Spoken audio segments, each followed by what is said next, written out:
numbers. Tuesday's jackpot could be $104 million. Good luck and play on, America.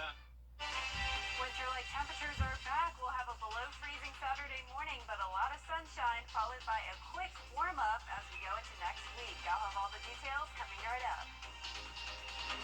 Now on News Channel 6 at 11, a home invasion in Grovetown. We'll have the latest on the search for suspects. Plus, the price of beef going up nationwide, how a shortage of cows led to the rising cost, and a local group supporting women in the community. We'll see how as your news at 11 starts now. Live from Television Park, this is WJBF News Channel 6 at 11.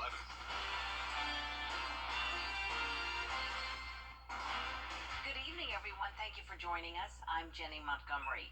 Coverage you can count on begins in Grove and quiet in our home. The homeowner says he shot at one of the suspects identified as Jordan Jackson. The second suspect, Damon Livingston, was found later nearby in a parked car. It is time now for a first check of the forecast. Here's meteorologist Jenna Petracci. Well, Jenny, it's a very cold night. Our skies are becoming pretty clear as those clouds push off towards the southeast. Here's our Terry Lambert Hyundai Skyview cam over at Washington Road. A nice dry night. We don't have any rain to worry about, just the very cold temperatures. 42 already in Augusta, 40 degrees in Aiken, Louisville at 41, 46 over in Sylvania. And notice all the upper 30s as well, 39 in Wrightsville, Gibson, 37 in Crawfordville and Sparta.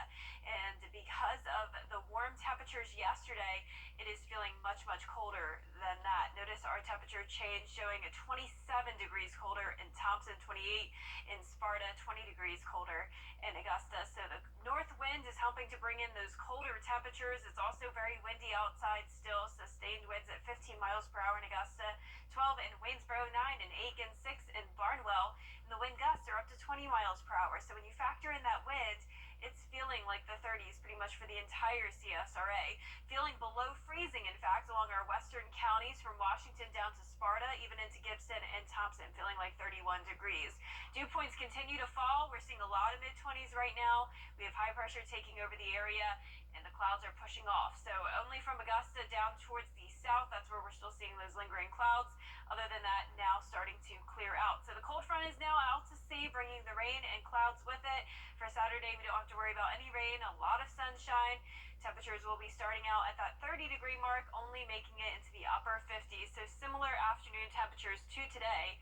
Sunshine for the first half of the weekend, but clouds return quickly on Sunday, along with another warm-up starting on Monday. I'll have all those details coming up in the full forecast, but back to you, Jenny. All right, Jenna, thanks so much.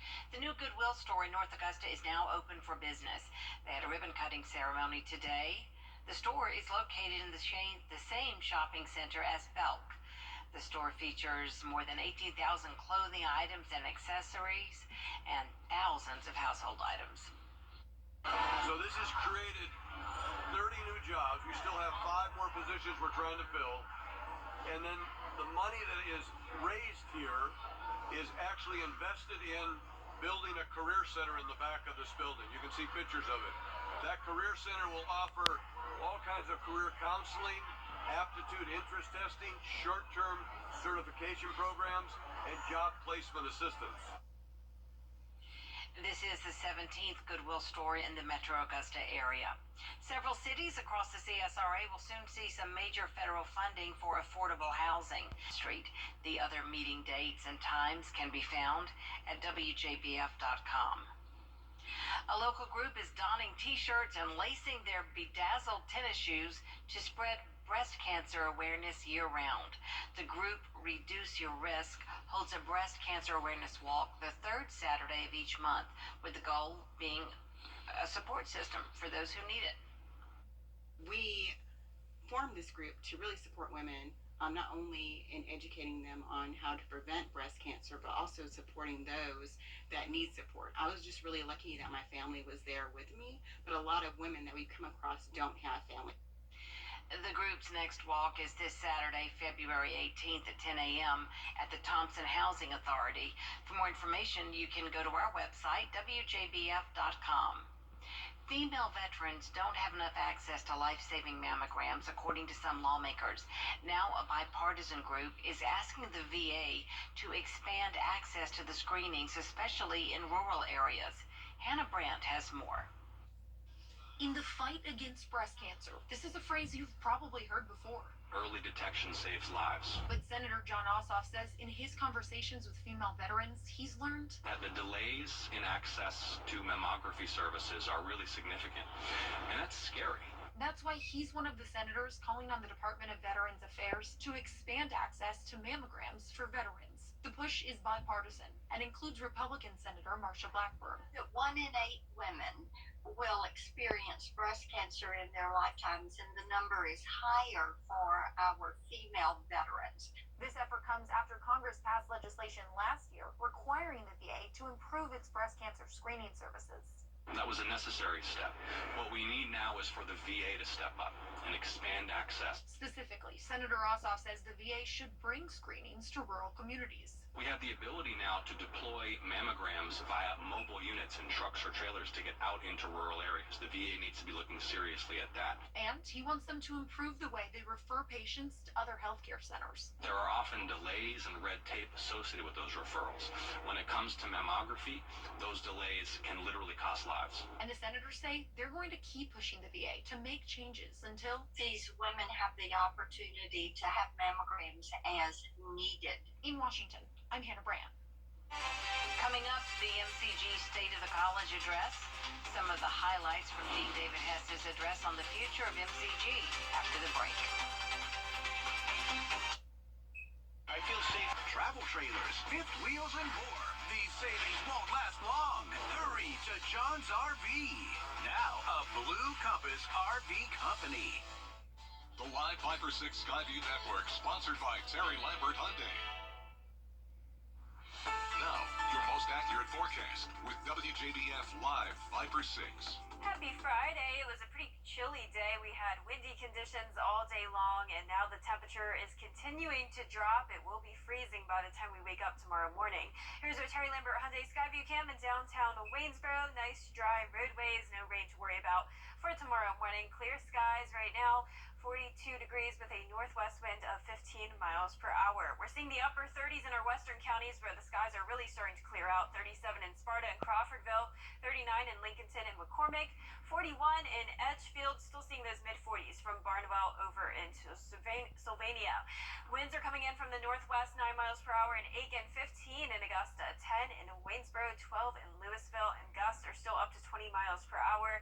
These winds will pretty much stay strong into the overnight hours as well.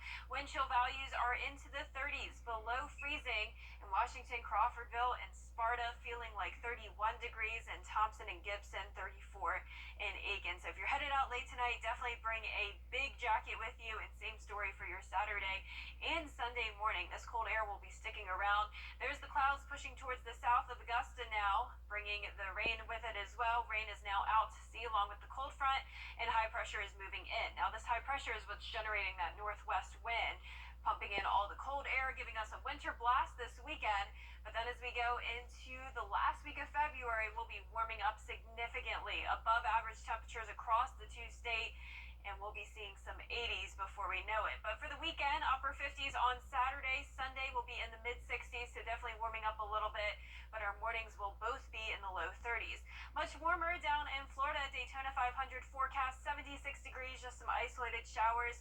We'll get to that point as we go into Monday, 74 degrees, and then that's when we'll see the 80s as well, Wednesday and Thursday of next week, along with those isolated shower chances. So we're not expecting any washouts this week, not a lot of rain or storms, just those isolated light showers around. And you'll see on our feature cast, here's the high pressure building into the area tomorrow with that northerly wind, keeping the sunshine until Sunday. That's when the clouds build back in, and we'll have a couple disturbances form, and that's what could generate some of those isolated showers pretty much across the entire southeast. So not a lot of rain to worry about. It's really going to be the warm temperatures as the main focus next week. Lows will be in the low 30s. Highs tomorrow will be in the mid 50s, and then over the next 10 days we'll be warming up much higher than that. 74 on President's Day, 82 by Wednesday. Isolated shower chances all week long with some mild temperatures in the morning in the upper 50s and low 60s. All right, Jenna, thank you so much. And gosh, we got to bundle up out there tonight, huh? Yes, definitely. Well, just a few highlights from today's State of the MCG address. Dean Dr. David Hess talked about the successes and challenges for MCG, from increasing enrollment to doing more cutting-edge research to MCG's growing presence all over the state. All of our regional campuses, we want to build up the number of students there. So that to me is exciting. And our dream has always been, in good to great, they talk about the big, hairy, audacious goal. Ours has always been a statewide clinical academic research network. We've always had the academic, now we're building up the research at our regional campuses, and with the WellStar, and have clinically integrated networks. The medical school dean delivers the update every year. It's almost been a year since the tragic war in Ukraine. To watch and fill out the entry form. Insurance companies don't make it easy to get. Now, WJBF sports coverage you can count on. It's homecoming week for USC Aiken, and the basketball teams are prepping for some big matchups. The Peach Belt Conference has many talented teams, and this week one of those teams is coming to town as USC Aiken hosts Young Harris during homecoming. Head coach Mark Miller said he's confident his team's focus is right where it needs to be. We got to do what we got to do Saturday and kind of take one game at a time. We'll have a great crowd on Saturday. This place will be packed. There'll be two good games, the women's game first and then the men's. So we'll be ready. It'll be a great atmosphere and another tough battle in the Peach Belt. Focused on getting the win because we're playing Young Harris and we lost to them at their place, so we want to kind of get it back this time around, and having the support, being at home, big game for homecoming, I think we can do it. So yeah, great environment to play in. The women will tip off at 1:30, followed by the men's game at 3:30. The Georgia Bulldogs are on the road Saturday against the #1 ranked team in the country, Alabama. With Georgia's win over LSU on Valentine's Day, the Dogs are now 16-10 overall and 6-7 in SEC play. The Bulldogs have won as many SEC games in head coach Mike White's first season in Athens as they did overall during the entire 21-22 campaign. And with the top team in the nation up next, White hopes that his team can keep riding that momentum. Certainly have Alabama's, or they have our attention rather. Great opportunity, how many times in life do you have an opportunity to play #1 team in the country? Pretty cool. So they got a chance to win it all. They're really, really good. And obviously we're going to have to play by far our best game to be competitive. Tip-off in Tuscaloosa is set for 6 p.m. You can watch all the excitement inside Coleman Coliseum on SEC Network. Round 2 of the 4A playoffs, North Augusta undefeated at 26-0 and #1 in the state. They're looking to stay that way as they host Catawba Ridge. Yellow Jackets get off to a fast start, good ball movement, and they get it underneath to Malik Richards for the bucket. More good passing, Elijah Hall. He drives it and kicks it to Amari Wilcher for the three-pointer. Sunk it, Wilcher making things happen. Collects the loose ball and pulls up to hit the jumper to put the Jackets up by 5. The student section is loving it, the crowd is going crazy, and the Jackets keep pushing the pace. Hall dishes to Darren Dunbar, who gets the baseline jumper. It's going to bobble a little bit, but it will fall. North Augusta still up by 5. They held on until the fourth quarter, but the Copperheads ended North Augusta's season and handed them their first loss with the upset win 56-49. That means the Jackets end their season 27-1. Over in the PGA, let's take a look at the leaderboard for the Genesis Invitational. Max Homa is atop the leaderboard at 10 under, followed by a three-way tie at second that includes former Georgia Bulldog Keith Mitchell. There are some other notable names near the top as well, including Rory McIlroy, who had a great day and is now at 6 under. But our local player is a little further down the leaderboard. Luke List is 1 under, tied at 33. And finally, we have Tiger Woods. He's flirting with the cut line at 1 over, but there are still 2 more rounds, so we will definitely keep you updated on how this tour is going throughout the rest of the weekend. Ashley's President's Day sale is Service Award recipient. Ashley's President's Day mattress sale is going on now. Save up to 5. Well, winter temperatures are back. Check out tomorrow morning, 30 degrees, only making it up to 58 in the afternoon. At least it will be nice and sunny, though. Back to 32 Sunday morning, but then we're warming up next week, seeing a lot of 70s and 80s with just some isolated rain chances. And that's our report for now. Thanks so much for watching. Make sure you download our mobile app for breaking news and weather. Our next news is coming up at 7 a.m. with Sean Cabbage Talk. Have a great night, everyone, and enjoy the weekend.